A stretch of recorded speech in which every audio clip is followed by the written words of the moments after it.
It is time. SBR Betting Roundtable Wednesday, November 14th, talking college basketball, college football, NFL. We got best bets to come. Jeff Nadeau, Ian Cameron, Donnie Rightside. I am Drew Martin. Guys, jam-packed show. Got to get right into it, but we'll go right around. Introduce yourselves. Mr. Rightside, follow him on Twitter at RightsideVP. Donnie Rightside, welcome into the show. What's up, bud? I'm excited to be here. It's Wednesday. Put together a nice winner here on the round table with a little overplay in the Los Angeles Rams Seattle Seahawks game. We'll see if we continue the good times on this show. But what a fun week. Got a poker tournament tonight. Full week of NFL, college football. And Friday night, the old man right here is going to see his band Hall & Oates. So it's a great week for On the Right Side, man. Let's join in and have some fun today. Hall & Oates, nice. Some good music there. All right, Donnie, enjoy that, buddy. And Donnie brings up the poker tournament tonight brought to you by SBR and Youwager. Donnie and Big Man will be part of it. Check that out. There's a link below the show. Also, the graphic in the middle of the show. Make sure to check out that poker tournament. Looks to be good stuff. Jeff Nadeau, follow him on Twitter at Jeff Nadeau. He's the big man on campus, knows college basketball, knows a lot more. Welcome in, bud. Well, know-how doesn't mean much this year, Drew. It's all about finishing, and I'm not doing that. But thanks for having me. Always look forward to the roundtable. Excited about it. All right, good to have you, man. And it's a marathon, not a sprint, big man. So if you're off to a slow start, not telling you anything you don't know, just keep on trucking. Last, certainly not least, from north of the border, Ian Cameron. Follow him on Twitter at Babano. Ian, welcome in, man. There's no doubt Donnie is seeing one of my favorites, Hall & Oates, on Friday night. And here on the Roundtable every week, we're making your dreams come true. We are. We're making your dreams come true with great discussion, great info on sports betting every week on the Roundtable. Ian, feel free to sing anymore if you want to. Yep, he didn't even have that plan. That was impromptu. That's very good. That's right. Yep. All right, boys. Hey, let's start off with a little college basketball. Jeff, I guess off to a negative start of sorts with your season, but it's a long season. Last season, you absolutely killed it. Anything you want to throw out there on today's card or maybe tomorrow's card that you're looking at for the watchers? Well, I think, Drew, people are going to ask about Michigan-Villanova and what a great game it'll be, but I don't know. Clearly, it doesn't have the same pageantry as last year's game, and we know that was the national title game, and Villanova took care of business. Let's remember, though, this is not. Last year, Villanova was an historically good offensive team. I mean, they were unreal, really. But they lose all that talent from last year. It's a lot of new players: Eric Paschal, Joe Cremo, Sadiq Bey, Colin Gillespie. There's a lot of young players in the team, but they're much better offensively. Michigan's really struggled so far. Offensively, they've really gotten after it defensively, and I expect them to do that here. I just wonder if this is a simple case of, do I think Michigan can keep up? This team has really struggled. They've not shot the ball well. They don't have that Duncan Robinson type of player that can stretch the floor. This team's pretty much hung around 60 points in 2 games, and the 2 games are against Norfolk State and Holy Cross. Not exactly a murderer's row there. So, I got to wonder, you step up a competition here. I think a lot of people we spurned into taking the 7.5 points here just because it's Michigan. This team is really struggling right now offensively. And, as we know, Villanova, a ton of firepower. They're at home in this game, Finneran Pavilion, which, if you guys remember last year, they didn't play there last year. They were neutral in every game. Now they're back home at their regular gym on campus, and I'd expect it to be pretty hyped up in this one. I just don't think Michigan right now, they have to get their offense figured out. And where do you think Michigan finishes at the end of the season? Well, I still think Michigan's very good. I think, we really need to look at the Big 12 and say to ourselves, who's really good in this conference? I think Wisconsin's good, which I think you're going to be surprised by how good they are. I think we saw that last night. Nebraska's very good, but Tim Miles crashes and burns a lot of the time. Michigan State's solid. I think Michigan's right there, and I think Indiana's in the mix. So I would say top 3. I picked them to win this conference. Look, we're only 2 games into the season, and I think the amount of, were we into these games? Holy Cross plays very slow. Norfolk State's a MEAC team, but I would say top 3. I have them winning the conference, but there is some real talent in this conference right now up top. Okay. And Ian, I know you do college basketball. Any quick thoughts on college basketball, and also throw out there any CFL thoughts? I guess we're getting really close to the Grey Cup. Huh? Any updates there? Yeah, we are. There's no question. College basketball, I gradually get into it more and more. Few more bets once we get into December. Definitely for me, it'll be full bore college basketball. But I'm betting it right now for sure. And I'm doing SBR Play of the Day videos in college basketball right here daily. So make sure you check those out. I know we had a nice win with Georgetown, the Hoyas, last night, winning outright against Illinois. Very good performance from Patrick Ewing's team. Yeah, Michigan Villanova, the big game here. It's funny how people are saying we can't wait to watch this national championship rematch. Should be great. Well, guys, settle down now. You do realize Jalen Brunson's not there anymore. Mikal Bridges isn't there anymore. Dante DiVincenzo's not there anymore. On the other side, Mo Wagner's gone, Duncan Raw. Like, so many of those guys that were part of those teams are gone. You realize that, right? I know you like to say national championship rematch, but come on. It's not a true national championship rematch. These are different teams with different players, different personnel, and you're going to see that on the court tonight.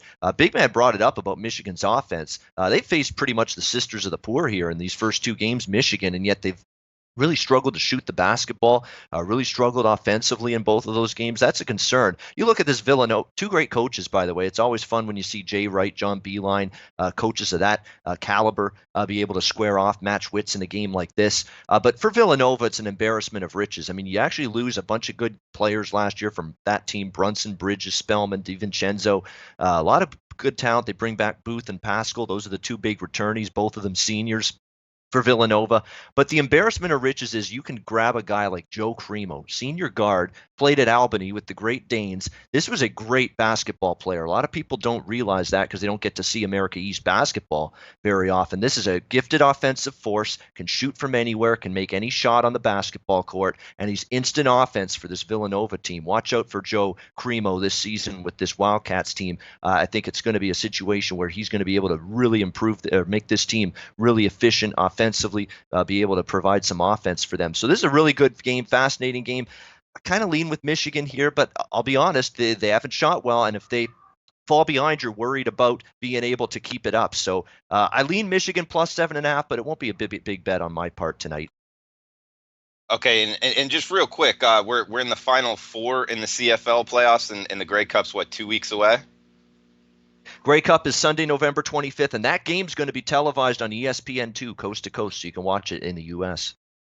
And out of Hamilton, Ottawa, Winnipeg, or Calgary, is it Calgary is your pick to win it all? I think Calgary's losing on Sunday, to be honest with you. I like Winnipeg there, getting plus points in that game. Winnipeg's one of the hottest teams going into these CFL playoffs, 6-1 straight up, 6-1 against the spread. Their last 7 games, they played their best football down the stretch. Matt Nichols played better at quarterback. They ran the ball well. Andrew Harris, probably the best running back in the CFL right now. Calgary limped into the playoffs. They banged up with a ton of injuries at wide receiver. That's an issue. Their defense didn't play as well. Bo Levi Mitchell had issues throwing the football as well for this Calgary team. So I think Winnipeg's live in that game. Hamilton, Ottawa was a toss-up. Hamilton went 0-3 straight up and against the spread, as much as it pains me to say that, head-to-head against Ottawa. So we had our tough times against the Red Blacks, but it's the East Final. It's very difficult to beat a team 4 straight times in a season. I don't know if I trust Hamilton to go on the road, get it done, but I do think we see points there. Hamilton showed, even with their revamped receiving core, moved the ball very impressively against BC. I think Ottawa should move the ball as well. Their offense played well. So I like over in the East Final, and I like Winnipeg in the West Final.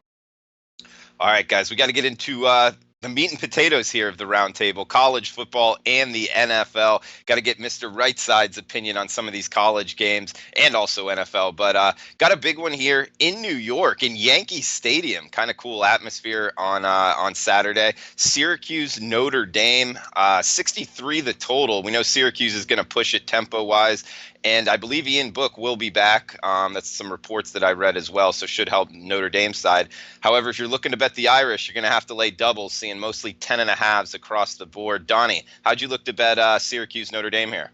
Yeah, one of those interesting games. I mean, you're coming off an injury for Ian Book, but also it's a home game, quote unquote, for I believe Notre Dame, which they tend to do, have those four corners. They'll play Navy in San Diego and they'll play in the Alamo Dome and call these home games. It's great recruiting tools and also national visibility. They're going to do another one here. Didn't quite understand the concept of it. Say, man, what do you play Syracuse for? All right, I get it's New York and you want to do this and that, but what a wonderful game it's going to turn out to be. 10-0 versus 8-2, two top-ranked teams going at it. Obviously, Notre Dame eyeing up one of those top four spots and favored in the remainder of their games, and rightfully so. They're probably going to eke their way in there, regardless of what happens to anybody else, and play for a national title, or at least play for a top four spot and see if they can win a national title. That's neither here nor there for this football game, but it should be some decent weather in the Northeast. You're getting about 50 degrees, light winds there, and yes, it is Yankee Stadium. It's not a place that people are normally, to play, and hopefully the turf gets down and everything's good, but they've had a couple weeks to get ready for this ball game, so it should be okay. Looking at scoring wise, when you take a look at Syracuse,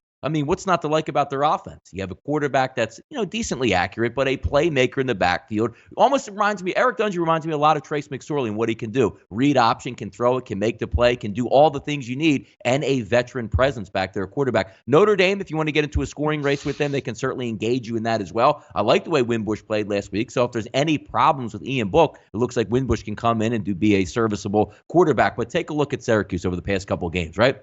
54 points versus Louisville, 41 versus Wake Forest, 51 versus NC State, 40 versus North Carolina. They took a loss to Pittsburgh, but still scored 37. When I look at football games like this and see a 61 on the board, my eyes light up right away because both these teams can score and these defenses can give a little bit, especially with Syracuse. And you also need one team that's going to drive the pace. Syracuse is going to go fast. That means Notre Dame's going to get extra possessions. But like what I see here in the points, there's no reason to think that both these teams can't play close to at least 30 points. It should go over the total.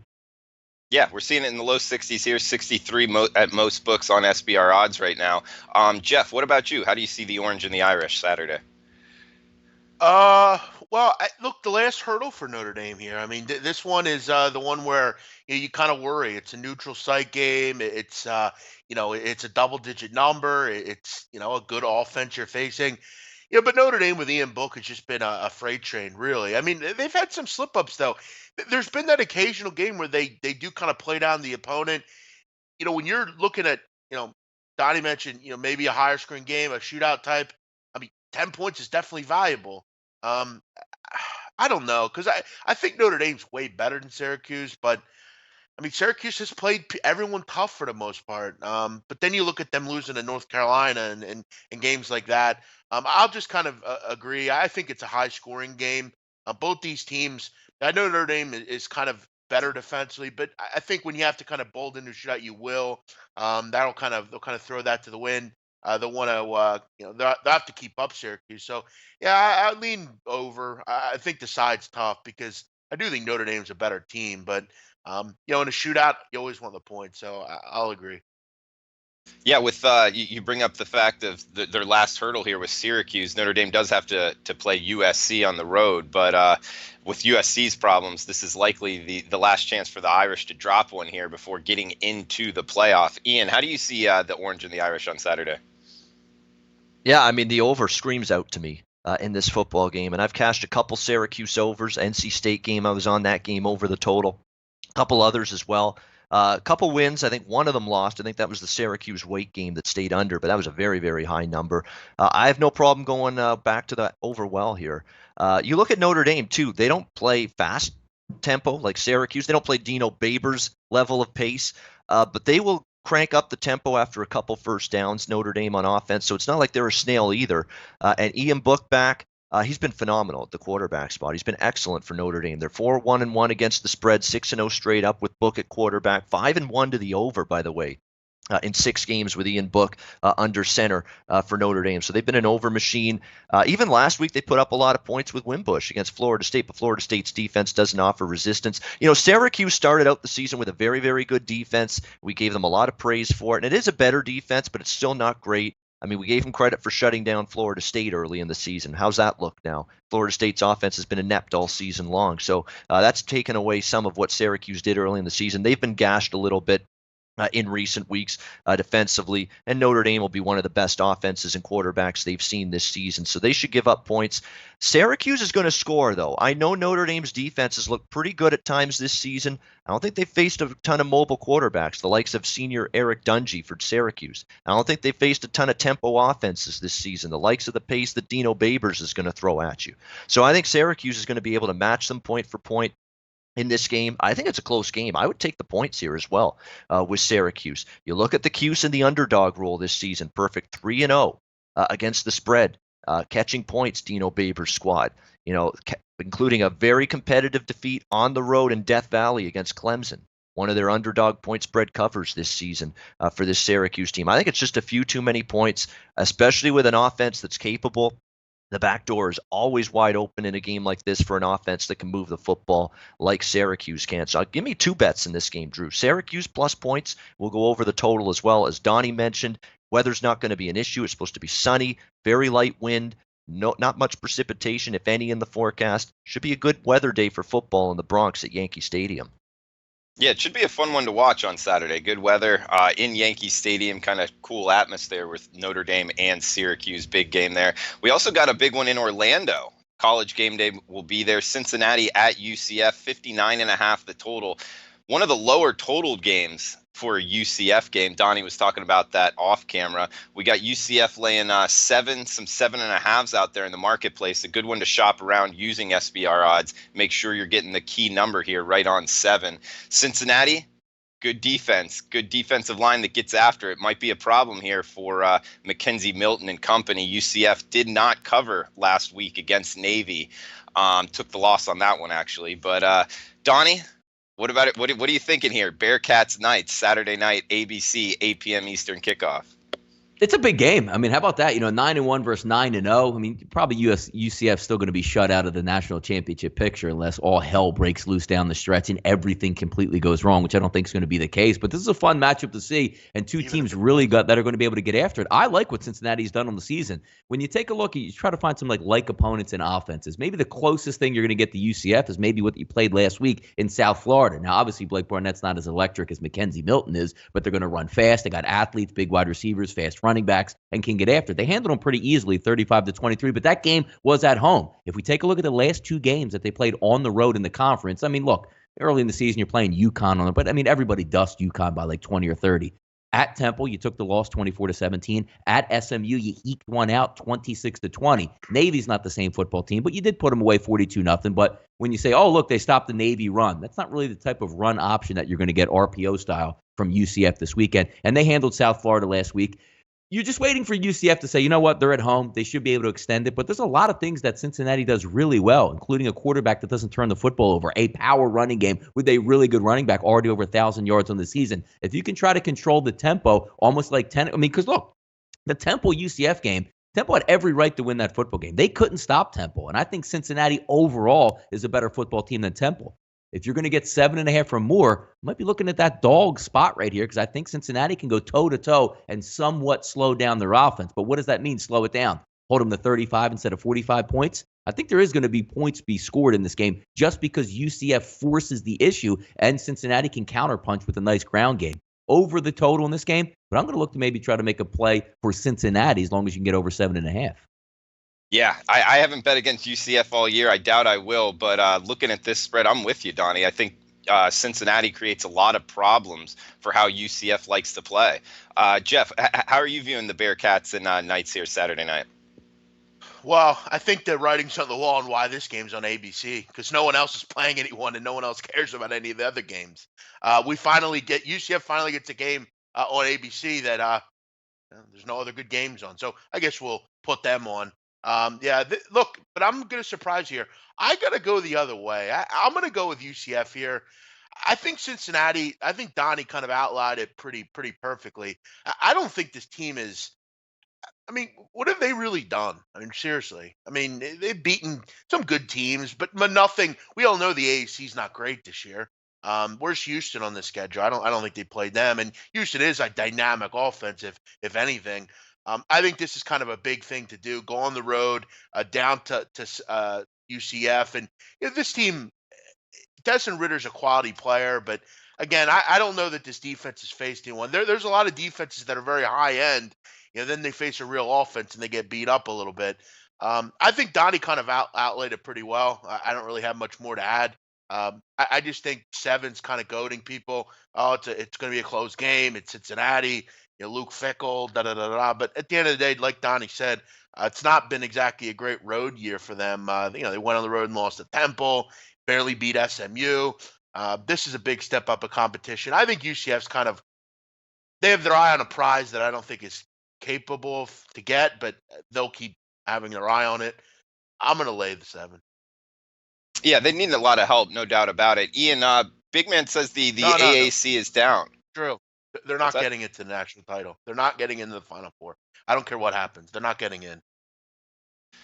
Ian, Big Man said the AAC is down. I actually take the other side. I think, obviously UCF being a good team, USF, Cincinnati, Temple, Houston, hell, even some teams like Tulane coming on of late, SMU even of late as well.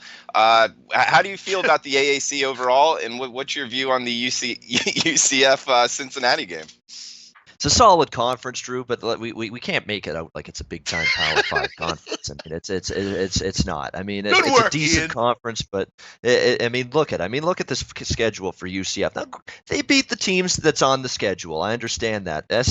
South Carolina State, FAU's absolute disaster this year. Pitt's okay. Pitt's actually a solid team. Okay, nice win. SMU, Memphis, East Carolina, Temple, who's up and down, and then Navy, who's been a disaster this year. I mean, that's not a national championship playoff schedule. That's not a college football playoff schedule. I mean, it's just not. They're a good team. It's a competitive conference. There are some teams I like, and UCF's one of them. I mean, that offense is terrific. Mackenzie Milton's been great. There's no question about that. It's not an easy team to go against in this spot because they got the hype of game day showing up in their backyard. Herbstreit and Pollock and Reese Davis and all those guys are going to be there doing that show in the morning. So I know that's going to get everyone fired up. Early tailgate there in Orlando. I understand that. Still, I mean, this UCF defense is definitely at times a little worrisome, especially when they're going against good offenses. I mean, we saw them barely beat Memphis, gave up 40 points to Temple in a fortuitous cover there. Navy, even in that game, Navy moved the ball pretty well against them. Desmond Ritter's a good quarterback for Cincy. He's done well. You look at the Cincy offense, 26, 42, 35 in their last 3 games. Can move the ball. They got a good ground attack as well. The Bearcats, so very balanced offense. Warren, 10,000 yards rushing, 5.3 yards per carry for him this season for Cincy. So balanced offense that could give UCF trouble. Cincy's defense is good, but that's the point. The point to be made about them not facing a ton of great offenses is a good one. They really have not in a long time. They faced some struggling teams, some shoddy offenses, some inconsistent offenses. So I think UCF's going to move the ball. It's a tough game. I think there's value to Cincy, but on the road, beat SMU by 6, don't cover. Lose at Temple, don't cover. They're 2 quality road efforts this year, 3 actually. UCLA, good road win there. Miami of O and UConn. So, inside the conference, they've had some tough times on the road and covering numbers. That would be my concern. So, very fascinating game. Normally, I'm interested in fading UCF in this price range against a good team with their defense struggling the way it has UCF. But something tells me in this spot, with such the hype of ABC being there, a primetime national TV game, it's a tricky spot to go against them because if there's ever an A game for UCF, you'd think you're going to see it here. We got Natalie in the chat box. Welcome, Natalie. Anything on your mind, throw it out. Talking about the poker tournament tonight, presented by SBR and Youwager. I was told there is a link below the show, so check that out. A couple guys asking where the link is. I believe it's below the show. Yeah, go ahead. I just wanted to say, I think it's important to mention also, the poker tournament you register 2 hours before. So we're really just giving you when it is.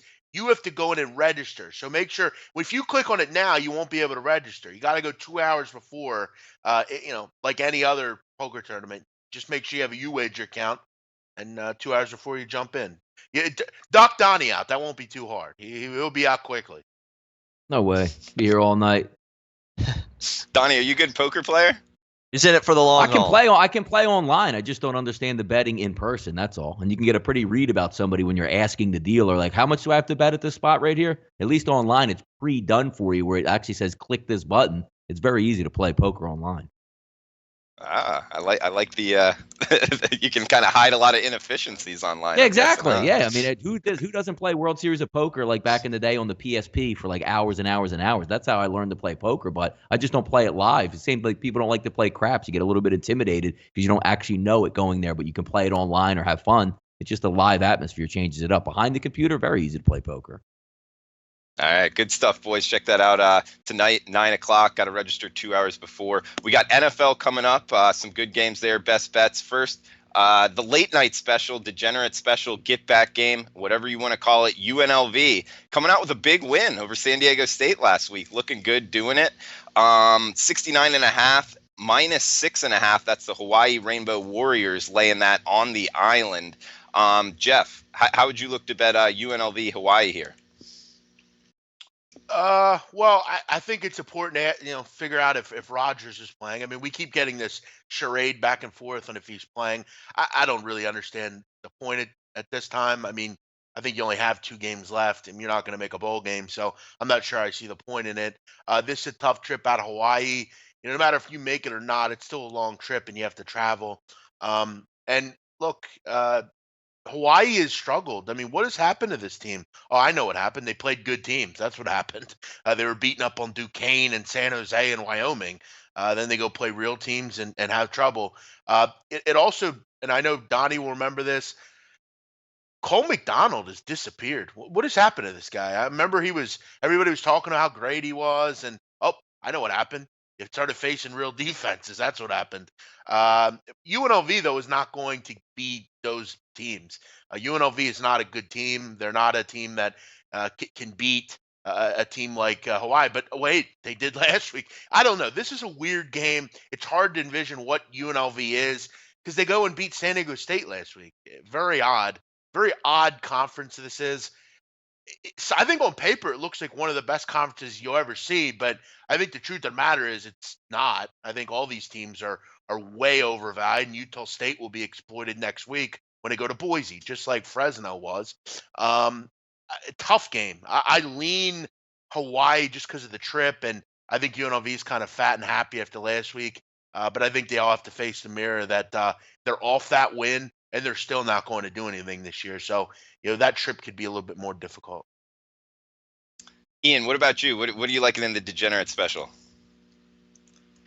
It's a really, really interesting handicap because you do have Hawaii off a late season bye. And late season bye weeks are worth their weight in gold. You've got tired teams, injuries pile up, defenses are exhausted, especially this Hawaii defense because they've been on the field so damn long in a lot of their games all season. That is worth a lot more than those early season bye weeks. This deep into the season, you get that bye. So if you would expect Hawaii to be fresh, rested, at least it's a bad defense, but at least they're rested. I don't know what that means, but at least they're rested going into this game. Concern for Hawaii, though, is, their run defense is abysmal. I mean, 204 yards per game allowed on the ground, 5 yards per carry. That's not the recipe to stop UNLV, run-based offense. Max Gillum, even last week in the shocking upset against San Diego State, what were they on the money line there? North of plus 1,000 at least? I would think, on the money line in that game, UNLV against San Diego State, 27-24, stunning win for them outright. Even in that game, Max Gillum, the quarterback, didn't do a whole lot throwing the football. It was mostly, believe it or not, UNLV of all teams going mano a mano with San Diego State, out physicaling them at the line of scrimmage and running the football. I couldn't believe what I was seeing, that they were doing that and taking it on the ground to that San Diego State team. Very impressed with UNLV last week, but it's one win. It's not saving your season. You're still not going to a bowl game. Now you got to travel out to Hawaii. Is this going to be like a vacation for UNLV? That's going to be the concern I got with them. Hawaii off a bye. I think from a spot perspective, it's a great spot for Hawaii, bad spot for UNLV. That being said, I'm not in love with laying 6.5, and I've talked about it many times, Drew. You know that on this show. Tony Sanchez in the road underdog role. It's very good. It's been an excellent roll. We saw it last week again. It's been a cash cow, an ATS machine in the road underdog roll. So I'm not in love with laying 6.5, even though it is a Hawaii spot, more than it's a UNLV spot. I think I'd take a shot with the over in this game, if anything. I think Hawaii with the bye week, maybe that reinvigorates the offense, gets Cole McDonald back on the beam again. And let's be honest, too, about Hawaii. The last two defenses they faced, Utah State and Fresno State. Pretty good defenses. That's not this UNLV team. They don't have that kind of defense. I think it's a get-well game for Hawaii's offense, and I think UNLV will move the ball. So I'll look toward the over more than the side. Good find there on that late season bye, meaning a lot. I agree with you, Ian. Good look there on the Rainbows. Big man, I have a conspiracy theory to throw at you and Donnie and Ian. Everybody chime in on this NFL, because we're getting into the NFL right now, side of the roundtable. But the Monday night game, Kansas City, LA Rams getting moved from Azteca Stadium in Mexico City to LA.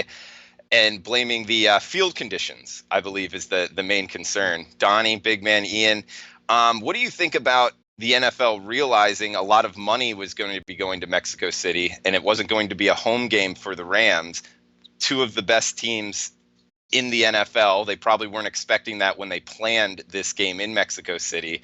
And then, sure enough, the field isn't good enough. Donnie, anything on this conspiracy theory, or you believe what the NFL is saying? No, I don't believe anything the NFL is saying, because I think the NFL would have played this game if it was in quicksand and every single player would have tore an ACL as long as they kept the game in Mexico City for the money. But the fact is, you don't have a football game if the players do not want to play. So the minute they start chirping, the good guys go, you know what? We're not going down there. On the WCKG show yesterday, I brought up a point back with 9/11 the week after. The NFL was like, hell yeah, we're playing next week. And the New York Jets and New York Giants said, we're going to forfeit our games. We're not playing. And the NFL goes, oh, whoa, okay now. The minute you started hearing the players start chiming in like, we're not playing down there if it's unsafe for us, and watch these lawsuits come out of nowhere, because the Rams, if you remember a couple years back when they were in the Edward Jones Dome, Reggie Bush ran out of the back of the end zone on the concrete and blew his knee out and got a huge settlement. Can you imagine if you went down there and Kelsey blew his knee out, or Mahomes blew his arm out because he slipped up on some bad turf down there? They had to move that football game. But make no mistake about it, if the players really didn't chirp up, they would have played that game with wildfires, quicksand, and sharks on the field just to play that game in Mexico. And Donnie, did you hear anything about problems, it being, south of the border in Mexico, as far as cartels or anything like that, or just the turf issues?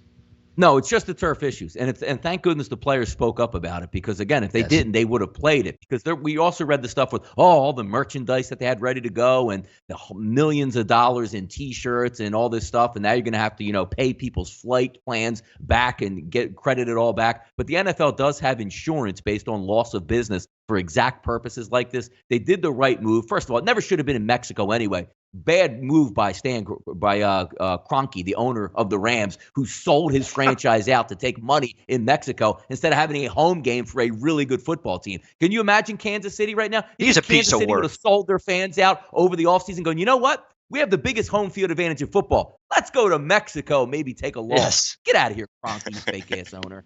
Kroenke's a piece of work. He always has been. Got no respect for that guy. None. Zero. Never have and never will. Period.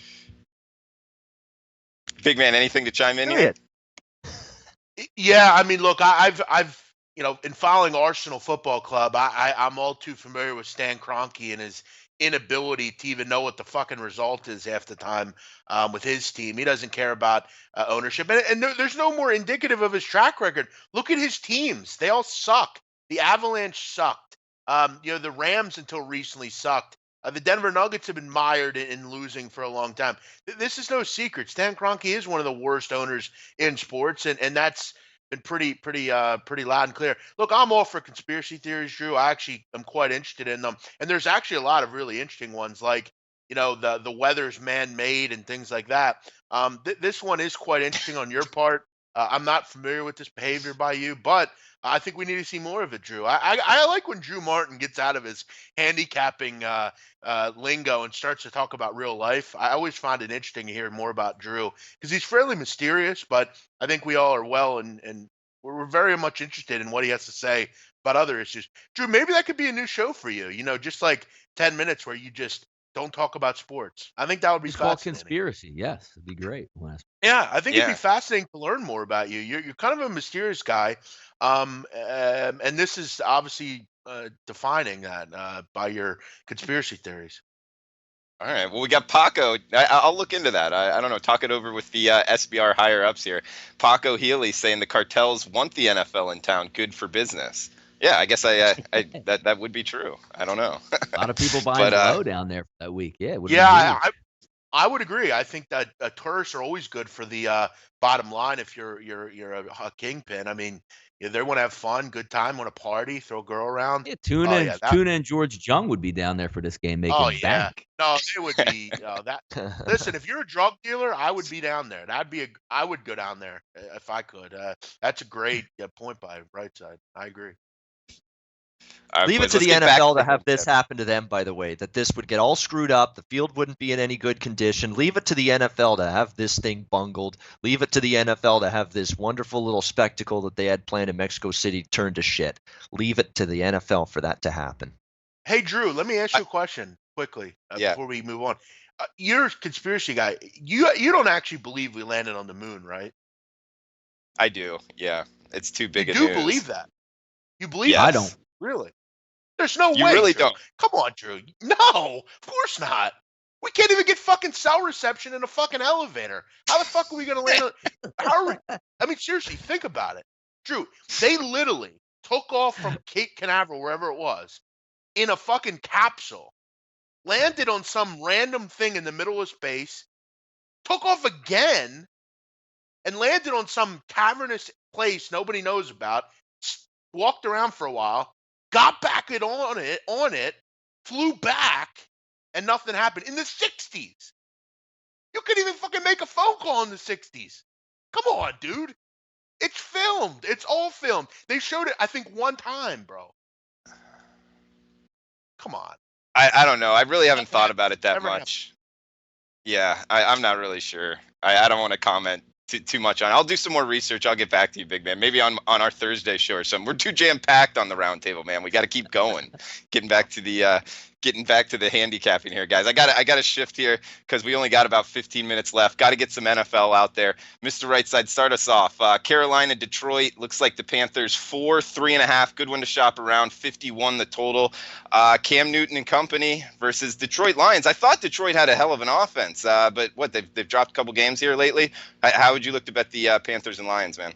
Yeah, I'm very interested in this football game. Not to say just I want to take Carolina Panthers blind, but I need to see where Detroit is at with their injuries. If you're going to tell me like Slay's just going to wrap it up for the season because they're throwing in the towel, and TJ Lang and Marvin Jones is the key injury there, because this isn't your Detroit Lions that we expected a couple weeks ago. Ooh, did you see the new running back? Hot new running back they have. Ooh, LeGarrette Blount's running hard. Matthew Stafford's a gunslinger. He's always going to be it in the fourth quarter. Wow, Golden Tate's out there. Marvin Jones is out there. Kenny Golladay. They like poof disappeared. Injuries.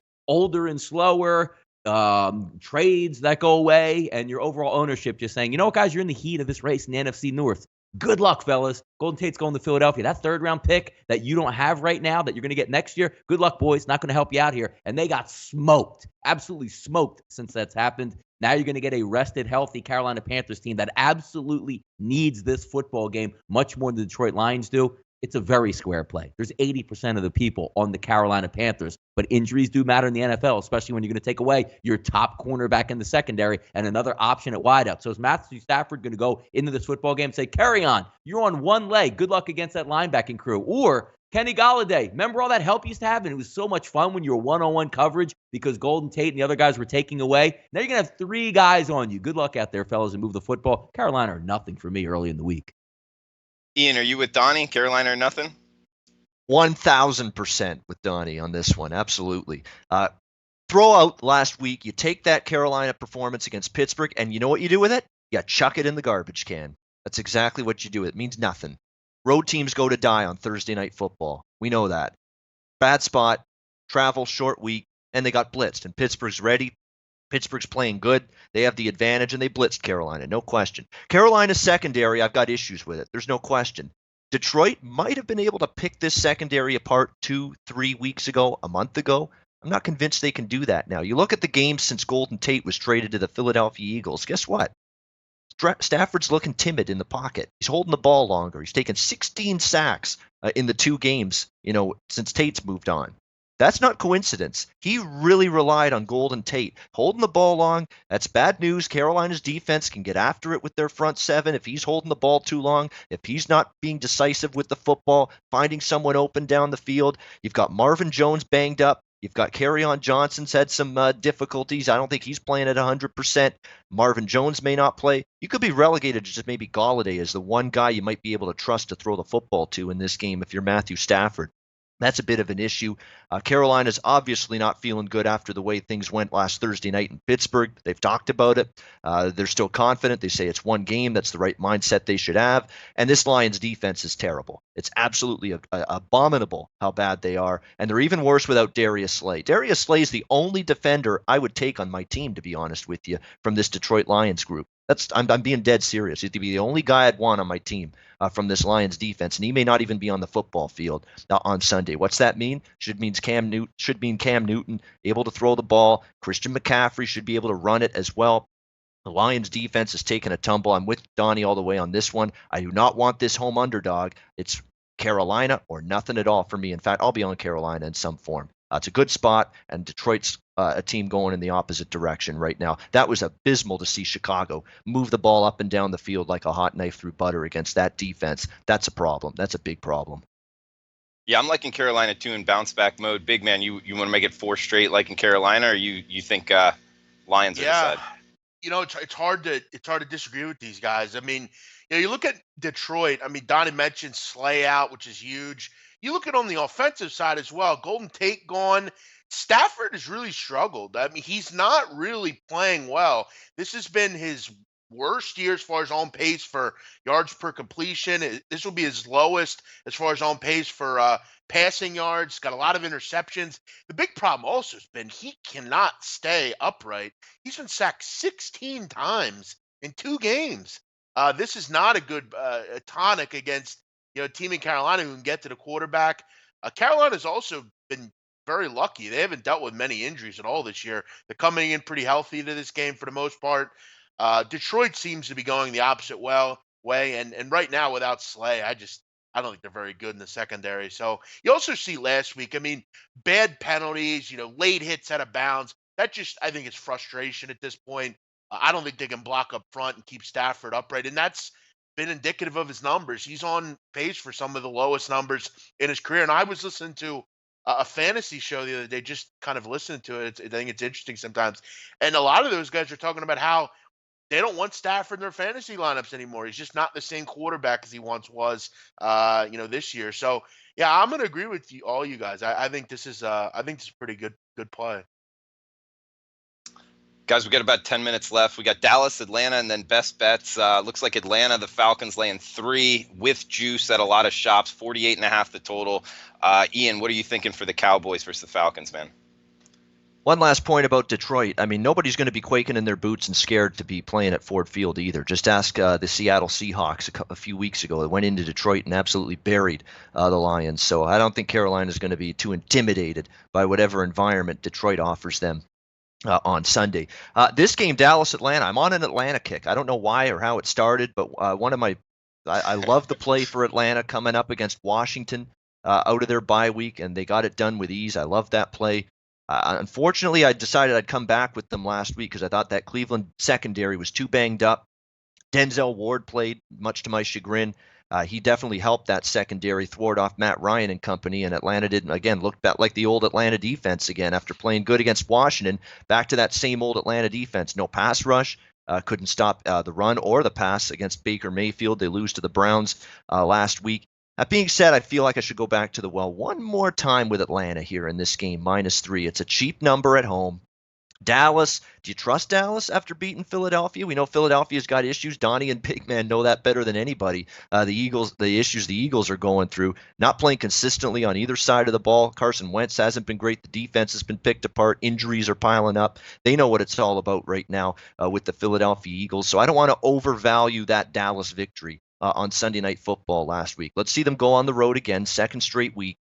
and do it against Atlanta. Desperate time for Atlanta. I think Atlanta's probably already in tough in terms of any hopes of the playoffs, but they're absolutely done if they lose this home game here against the Dallas Cowboys. So it's that one last step up, save our season type of game, I think, for the Atlanta Falcons here in this game. I do think their offense in the fast track of the dome just does enough. And the defense is, God, this worries me, this Atlanta defense. Don't get me wrong. I'm worried to back this team with that defense and the way they basically regressed again last week. But I think they can put a few more points on the board. I don't trust Prescott to do it again for this Dallas offense, a second straight week on the road here. So, and I like the situation and the spot here for Atlanta. At home, laying just a field goal. Yeah, I'll take Atlanta here.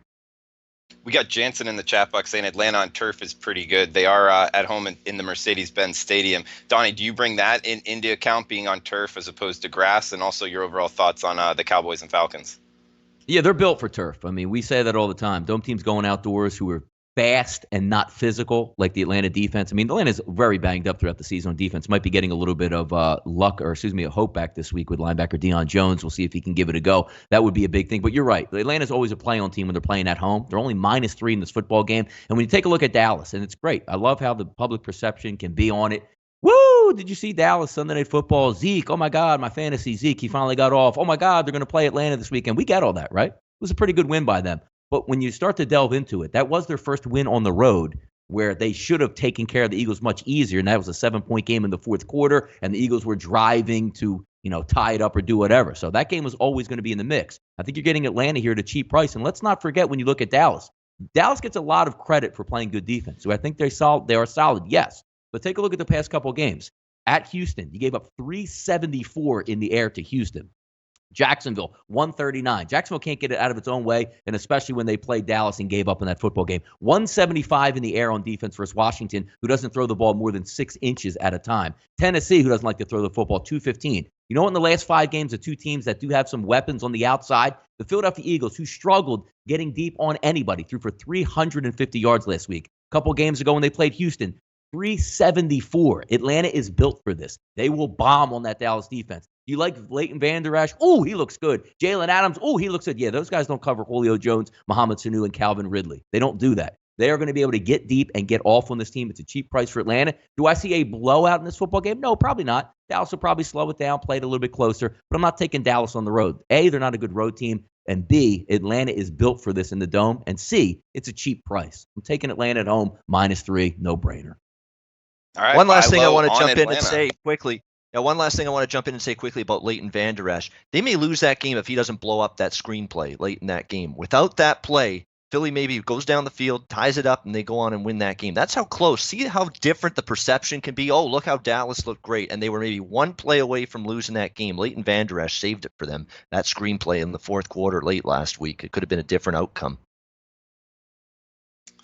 Big man, you want to finish us off on the Cowboys-Falcons? Yeah, I won't take too long here. I agree with these guys. I mean, I'm not interested in Dallas on the road. I know they did win last week, but I think, again, that has a lot to do with, again, like Ian Cameron said, I think the Eagles more or less they lost that game. I don't think Dallas won. Dallas just, played a bit better than them late and won a play or two. Yeah, I agree with these guys. I'll go Atlanta at home as well. I don't love this game. I don't like Atlanta. I think they're just an average football team. They're not good on defense. But I think Dallas is a bit, you're going to hear the overhyped. They won a game finally. But I think it was a lot, it could have went either way. I'll agree with these guys. Big man, we got a couple guys in the chat box. I think some of it's tongue in cheek, but asking about the world being flat. Then do you think that, and also the Vegas shooter, more than one Vegas shooter? Anything you want to respond to the chat? I mean, since that happened, I've led the cavalry that there were more than one. I definitely agree with that. If you just watch the video, it's clear. I also don't believe that the person that they said did it was involved at all. As far as the earth being flat, no, I don't believe that. I'm not one of these. I'm not a gullible idiot, an imbecile. I think it's very difficult to obviously prove in the 60s a human being went over 200,000 miles in a capsule.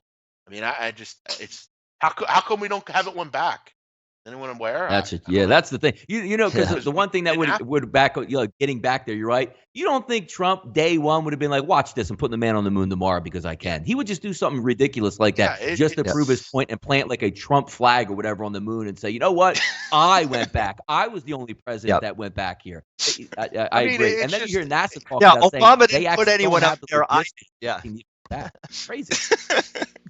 yeah, it's hard to contend and prove that it had happened. I mean, there's a lot of weird ones out there, like like I've heard Gabe Morency. He's actually brought this up to me, and I don't know how true this is, but like Gabe mentioned to me that there's actually proof that Stevie Wonder's not actually blind. Like it's just all it's all just like it's all all like a hoax. like a game. Yeah, like supposedly there's been like Just proof give that him a he's not. peek, man. Just give him a peek. Like We supposedly need to do a show on this. No, listen. I would love to. I think this stuff is fascinating, really. But yeah, I don't think the Earth's flat. That one is that was that's a real weird one. That's how you find out if someone's like really crazy. If they What the say hell the are we Earth's going to do flat. next? What are we going to do next? Exhume Ray Charles's dead corpse, and let's see if he was really blind when it was all said and Well, done. no, listen. I just thought one time Gabe was talking about that, and I found that fascinating, and I started researching it. But Drew, if I can quickly mention something in FCS FBS, I think this is a really fascinating game, and I know people won't think it is, but me being the guy I am, I find it fascinating. Colgate against Army. This game is really interesting, and it's not just because Colgate's a toothpaste, and I know we all like it. But this Colgate team is really good. They're averaging defensively. They're giving up only 3.2 points a game, Drew. I mean, this team, their only losses to Syracuse on the year. They've only given up, I think, 56.5 rushing yards a game, only about 1.87 yards a carry. This is a really interesting game, and I think Army better be ready for this one. You're going to give this team double digits. I'll be interested to see what the total is. Colgate is very good on defense. Now, again, that's against the FCS opponents, but they're really good. This would be a fascinating game to see what the total is. Okay, so Colgate Army, look for the total. And what are you liking, the over? I think this game is played very low. I think it's So under. a lot of punt, a lot of field position, a lot of time of possession. It's 10 Army, and you look at Army last week against Lafayette, had a lot of trouble. Lafayette's in the same conference. They're kind of a lesser version of Colgate. So Yeah, but Jeff, which Lafayette did they actually play though? That's the question. Good point. UL or Lafayette? Yeah. Some people can't figure that out. There are two different teams. Lafayette, which is in kind of the PA. north central Pennsylvania, and then there's Louisiana Lafayette. So make sure your cappers know the difference, because I know there are. No, they actually had to change it though. I think they just changed it to the Raging Cajuns now, where it's just there's no more UL Lafayette, just Louisiana to clear up that confusion out there. Yeah, make sure you know the difference. All right, boys, let's get into best bets. I'll lead us off. I'm going Cincinnati UCF, aforementioned for many reasons earlier in the show. I'm going over 59.5. You can find a 59 out there at BetOnline, but you got to lay minus 135 juice. Watch it just land on 59 and me eat my words, but I don't think that juice is worth a half a point on a total here. So I'm going over 59.5. You can find that at 5 Dimes and sports betting right now on SBR odds on the UCF Cincinnati game for my best bet.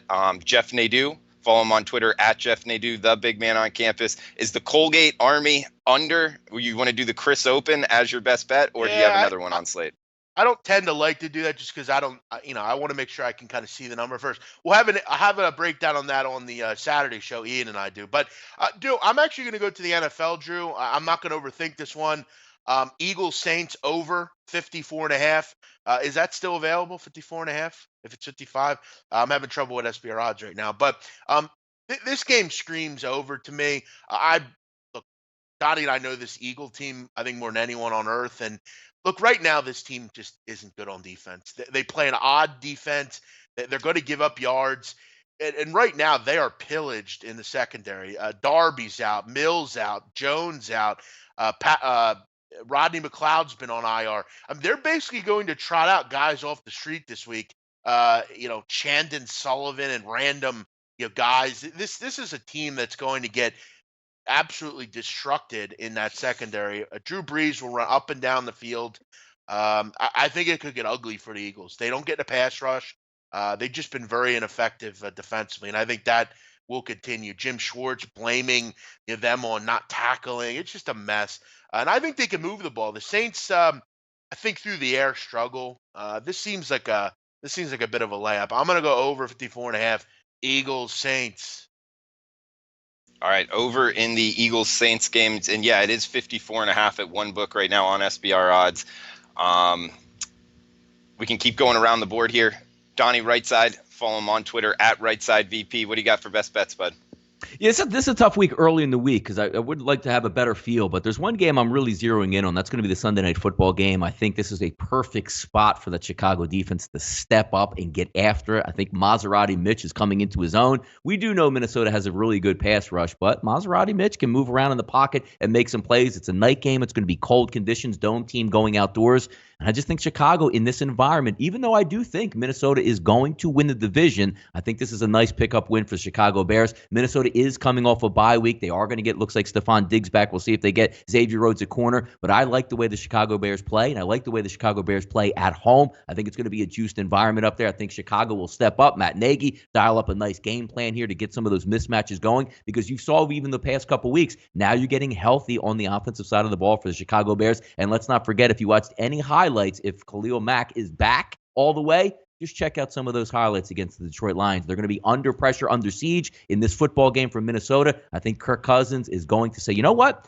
He's a really good quarterback in this NFL, but when he's under pressure, he tends to make that bad throw time to time. I think Chicago steps it up and they win this game by a field goal or more. I'll make that my play of the week. -2.5, the Chicago Bears. All right, -2.5. Good one to shop around because there are threes out there, guys. Make sure to use SBR odds and get with a book that has a 2.5 on that game. It could be an important half a point there. And remember, we got Ian Cameron's best bet coming up, but remember the poker tournament. Link below, presented by Youwager and SBR. $100 bounties on Donnie and Big Man's Head. Make sure to check that out. Greg in the chat box saying you love this show. Thanks, Greg, for saying that. We love you guys watching. Keep us.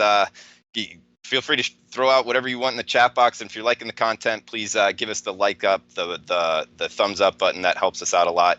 Ian, you want to finish us off with best bets here, man? Follow him on Twitter at Babano. Yeah, absolutely. At Bobana, we're always on Twitter daily. No question. Thanks for mentioning that, Drew. Yeah, here on the Roundtable, we always like to teach, educate, and inform. Well, I'm hoping to do that with my NFL best bet. I want to educate people that the Oakland Raiders are indeed so bad that you can lay 4 points with the Arizona Cardinals against them this week in this game. It's bad for the Oakland Raiders. Each of their last 6 losses, 8 points or more. You got Jordy Nelson wanting to retire this week that things are so bad with this team. Non-competitive efforts. Derek Carr's probably gone. They've jettisoned so many of their veterans already. It's a terrible, terrible defense. Look at the defensive discrepancy. I know these are two bad teams. Arizona's given up 5.6 yards per play on defense, 6.8 yards per play allowed by this Oakland defense. It's hideous. This is all about effort. This is all about want to. This is all about do you give a damn. I'm seeing Arizona at the last couple of weeks at least show they give a damn. They beat San Francisco at home, came back to win that game in Josh Rosen's first game under his new OC, Byron Leftwich. Last week, 26-14, competitive, solid effort on the road against the mighty Chiefs. They only got outgained by 70 yards. I thought they made a good account of themselves in that game. Now you come home, you get a chance to win and beat an absolutely moribund, dead football team. Yeah, Oakland is that bad. Give me Arizona, -4, best bet. Ian like in Arizona. All right, guys. Great show. Thanks for watching, everybody. Best of luck with your bets. For Jeff, Ian, Donnie, I'm Drew. We'll see you next Wednesday, 10 a.m. Eastern. Thank you. Thanks, everyone. Good luck.